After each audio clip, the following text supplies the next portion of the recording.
د انسانیت او د بشریت د پیدایښت نه مخکې رب ذوالجلال جل جلاله د انبیاء علیهم الصلاة والسلام ارواح راغون کړو او هغه ته د محمد رسول الله صلی الله علیه وسلم دراتلو هغه قصه ورته بیان کړ او بیا رب ذوالجلال دغه انبیاء علیهم الصلاة والسلام نه دا وعده واغسته وإذ أخذ الله ميثاق النبيين لما آتيتكم من كتاب وحكمة ثم جاءكم رسول لتؤمنن به ولتنصرنه دلتا علماء ناس دي دلتا إذ چدا دا ظرفية دا واذكروا عامل مقدر دا واذكروا ياد كي إذ هغا وخ اے مؤمنانو اخذ الله ميثاق النبيين چه الله جل جلاله وعده واغسط نبي انبياء عليهم الصلاة والسلام لما اتيتكم من كتاب وحكمة چه زبتاسو تدركم كتاب وحكمت ثم بیا جاءكم رابشي تاسو تبارا رسول دا رسول کی تنوین دا تعظیم دا پارا دے داسې یو رسول به تاسو ته راشي چې عظیم الشان به رسول وي لتؤمنن به ولتنصرنه تاسو به دغه رسول باندې ایمان راوړئ او دغه رسول مرسته به کوئ عیسی علیه الصلاة والسلام په خپله زمانه کې خپل قوم راغون که هغوی ته فرمایي إذ قال الله عيسى بن مريم يا بني إسرائيل إني رسول الله إليكم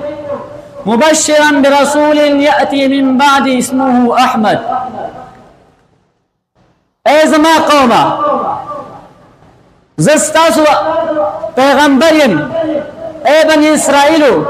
ز الله جل جلاله استاسو پیغمبر علیم تاسو دا پارا ومبشرا وزير دركون كيم برسول بداسي رسول باندي يأتي شرابشي من بعد وسط زمانا اسمه أحمد شداغين با مبارك أحمد وي فازمك باندي ده محمد رسول الله صلى الله عليه وسلم نم محمد دي او فاسمانونا او قديمي كتبونو كي ده محمد رسول الله صلى الله عليه وسلم أحمد دي بیا ابراهیم علیه الصلاة والسلام چې کله مکه معظمه جوړ کړ نو خپل لاسونه رب ذوالجلال ته پورته کړ فرمایي ربنا وابعث فيهم رسولا منهم اے الله جل جلاله ته ولېږې په دې کې رسول عظمت شان والا پیغمبر منهم لدی دلینا فدغه میلاد مصطفی صلی الله علیه وسلم کې منګو تاسو صدقې کو دغه صدقو مبارک احادیث ډیر زیات ذکر شوی دي رسول الله صلی الله علیه وسلم فرمایي دا حدیث ما خپل نه دل خو لیکن د علماو د خلینه مې اوریدلی الصدقه رد البلاء صدقه د بلاګانو دفاع کوونکی دی د بلاګانو نه انسان ساتي مثال به زه تاسو درکم په جنګ کې روانې تا سره ډال نه وي نو ته د خپل ځان دفاع نشي کولی خو که چیرې تا سره ډال وي نو ته به د خپل ځان دفاع به باندې کوې دغه صدقه هم دغه مثال په شکل ده چې کوم کس صدقه کوي د الله د رضا لپاره دغه انسان ته الله جل جلاله دغه صدقه او د ډالو ګرځي دغه صدقه چې کوم بلایات او آفتونه په دې انسان باندې راځي دغه صدقه او مخې ته د ډال په شکل لري هغه بلایات او آفتونه تنه دفع کوي راځي د صحابه هغه قربانیان وګورئ چې خپل ځان نه تیریږي د خپل مور او پلار نه تیریږي د خپل زامن نه د خپل خاوندان نه تیریږي یو صحابي دا دے پلار روان محمد رسول اللہ صلی اللہ علیہ وسلم ورته په مخ راغی. هغه صحابي په جړا شو. نبی کریم صلی الله علیه وسلم ورته فرمایي ولې جاړې؟ هغه صحابي ورته وایي چې نن ماته یو فکر راغی. نبی اسلام ورته وایي چې هغه فکر ستا په ذهن کې چی راغلی؟ هغه صحابي ورته وایي اے د الله پیغمبره، اے د الله محبوبه صلی الله علیه وسلم، ستا په جنت کې ډېر لوی مقام وي، خو لیکن منګه په جنت کې به ډېر ټیټ مقام وي. زمونږه او ستاسو په جنت کې سره ملاوېدل نه وي. نو د دې لپاره ژاړم چې په جنت باندې هغه جنت باندې زه څه وکړم چې په هغه جنت کې ستا دیدار ما دپاره نه وي. الله اکبر. صحابه د محمد رسول الله صلی الله علیه وسلم د دیدار لپاره جنت قربانوي. دغه صحابي به هم دغه ځای ولاړ ده. رب ذوالجلال جبرائیل علیه السلام رالیږي او نبی علیہ السلام ته فرمایي اے جبرائیل ورشه نبی کریم صلی الله علیه وسلم ته فرمایا چې دغه صحابي به تاسو سره په جنت کې په یو مقام کې وي. هغه صحابي ته چې کله د ازیر ورکوي هغه صحابي په خوشحالۍ باندې روانېږي ځي خپل کور ته. بل صحابي ده زه تاسو نه پوښتنه کوم ما ته جواب راکړئ. سترګې ډېرې قیمتي دي که پیسې؟ جواب هم نه غواړي، پوره جواب راکړئ. سترګې ډېرې قیمتي دي که پیسې؟ سترګې قیمتي دي. یو صحابي ده هغه په دواړو سترګو باندې معذور ده. محمد رسول الله صلی الله علیه وسلم ته راځي ورته وایي اے محبوبه، اے د الله محبوبه، ما ته دعا وکړه چې الله جل جلاله زما دا سترګې جوړې کړي. نبی کریم صلی الله علیه وسلم ورته وایي چې ستا سترګې جوړې شي که جنت غواړې؟ هغه صحابي ورته وایي اے د الله پیغمبره ما ته دعا وکړه چې الله جل جلاله زما سترګې جوړې کړي. نبی کریم صلی الله علیه وسلم دغه صحابي ته وایي ته ورشه 2 رکعته نفل وکړه او بیا دعا وکړه چې تا به خپل مخ باندې خپل لاسونه نه راکاږلي چې الله جل جلاله ستا سترګې جوړې کړي. هغه صحابي ځي په هغه ځای کې 2 رکعته نفل کوي. چې کله دعا کوي په خپل مخ باندې لاس راکاږي، د سترګو نه لاسونه راکاږه کېږي، د هغه صحابي سترګې بنا کېږي، د هغه صحابي سترګې جوړېږي. همدغه صحابي ده په پټو کې ولاړ ده، رمبۍ ورسره ده. د دغه صحابي زوی راځي ورته یې پلارجانه خبرې؟ هغه ورته نه بچې څه خبره ده؟ وایي د الله محبوب له دنیا څخه نهلت وکړه. دغه صحابي د خپل لاس نه رمبۍ غورځوي او بیت لاسونه الله جل جلاله دربار ته پورته کوي. ویا الله جل جلاله ما ستا د سترګې د محمد رسول الله صلی الله علیه وسلم په خاطر غوښتې وي چې د هغې دیدار مې باندې وکړم، لیکن نن په محمد رسول الله صلی الله علیه وسلم په دنیا کې نشته، زه هم دغه سترګې نه غواړم. یا رب العالمین زما سترګې ړندې کړي. هغه صحابي چې په همغه ځای کې په خپل مخ باندې لاس راکاږي د هغه صحابي سترګې بېرته ړندې شي. قربان د صحابو د ایمان نه چې خپل سترګې په باندې د محمد رسول الله صلی الله علیه وسلم په خاطر باندې قرباني. او موږ تاسو راځه الله اکبر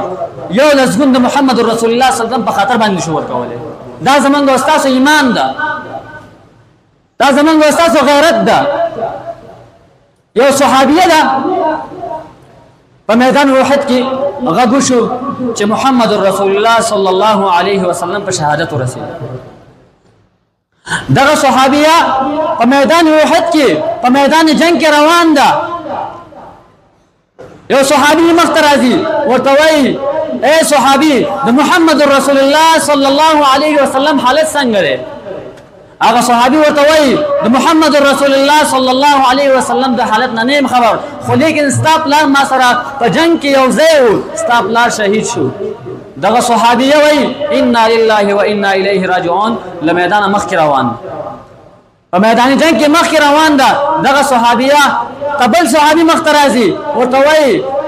اے صحابي د محمد رسول الله صلی الله علیه وسلم حالت څنګه دی؟ هغه صحابي ورته وایي د محمد رسول الله صلی الله علیه وسلم د حالت نه نیم خبر، خو لیکن ستا ورور ما سره په جنگ کې یو ځای ستا ورور شهید شو. دغه صحابي ورته بیا وای انا لله وانا الیه راجعون مخکې په میدان جنگ کې روان ده بل صحابي مخ ته راځي ورته وای د محمد رسول الله صلی الله علیه وسلم حالت څنګه ده دغه صحابي ورته فرمایي د محمد رسول الله صلی الله علیه وسلم د حالت نه نیم خبر خو لیکن ستا خاون ما سره په جهاد کې یو ځای و په جنگ کې یو ځای و او ستا خاون شهید شو دغه صحابي وای انا لله وانا الیه راجعون مخې ته په میدان جنگ کې روان ده بل صحابي ورته مخې ته راځي ورته وای د محمد رسول الله صلی الله علیه وسلم حالت څنګه ده هغه صحابي ورته وای د محمد رسول الله صلی الله علیه وسلم د حالت نه نیم خبر خو لیکن ستا ور ما سره په جنگ کې ستا زوی ما سره په جنگ کې یو ځای و ستا زوی شهید شو دغه صحابي وای انا لله وانا الیه راجعون مختراه محمد رسول الله صلی الله علیه وسلم باندې سترګې ولګېدې محمد رسول الله صلی الله علیه وسلم ته چې ورغی ورته فرمایي دغه صحابي اے د الله محبوبه زما دې مور او پلار خاون زامن بچیان ټول دې ستاسو قربان وي خو لیکن چې تا خوشحاله وینم په ما باندې اختر راش دغه صحابه او ایمان او زمونږ استاد ایمان وګوره الله اکبر چې هغه کې لکه میلاد النبی دا بعض په کې داسې وایي چې دا بدعت ده بعض په کوي زه درته وایم ښه په دې میلاد النبی صلی الله علیه وسلم کې چې شی بدعت دي کته وایي چې قرآن بدعت ده قرآن تلاوت کول بدعت دي په دې سره انسان کفر ته وځي کته وایي چې احادیث بدعت دي احادیث خو وحی خفي دي وما ينطق عن الهوى ان هو الا وحي يوحى الله جل جلاله محمد رسول الله صلی الله علیه وسلم د خپل ځان نه غږي بلکې دا موږ ورته وحی خفي کوو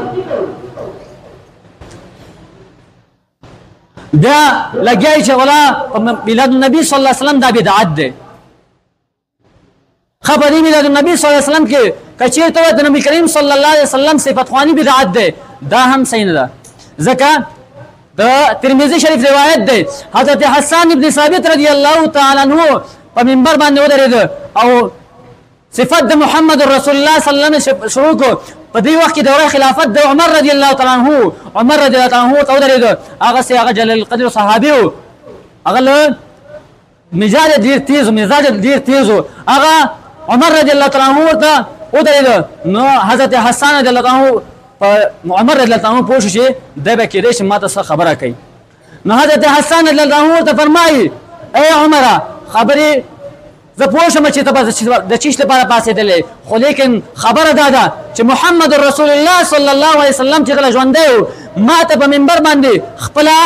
ناستو ما ته په منبر باندې خپل صادر مبارک اوار کړ او ما ته غږ وکړ چې ای حسانه پاسېږه په دې منبر باندې کښېنه د کفار مذمت بیان کا د کفارو بدي بیان کا وایي زه د محمد رسول الله صلی الله علیه وسلم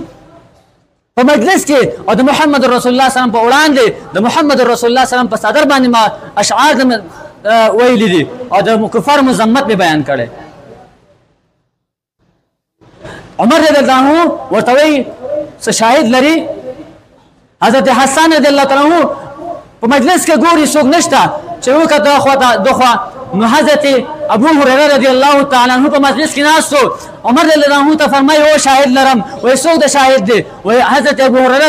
رضی الله تعالی عنہ حضرت ابو هريره رضی الله تعالی عنہ ته لاس مخلقي ورته اشاره کوي ورته وایي چې اے ابو هريره ته په هغه مجلس کې موجود وي او کنه وي حضرت ابو هريره رضی الله تعالی عنہ مجلس کې پاسېږي عمر رضی الله عنه ته شاعري ورکوي چې بالکل په هغه مجلس کې زوما محمد رسول الله صلی الله علیه وسلم دغه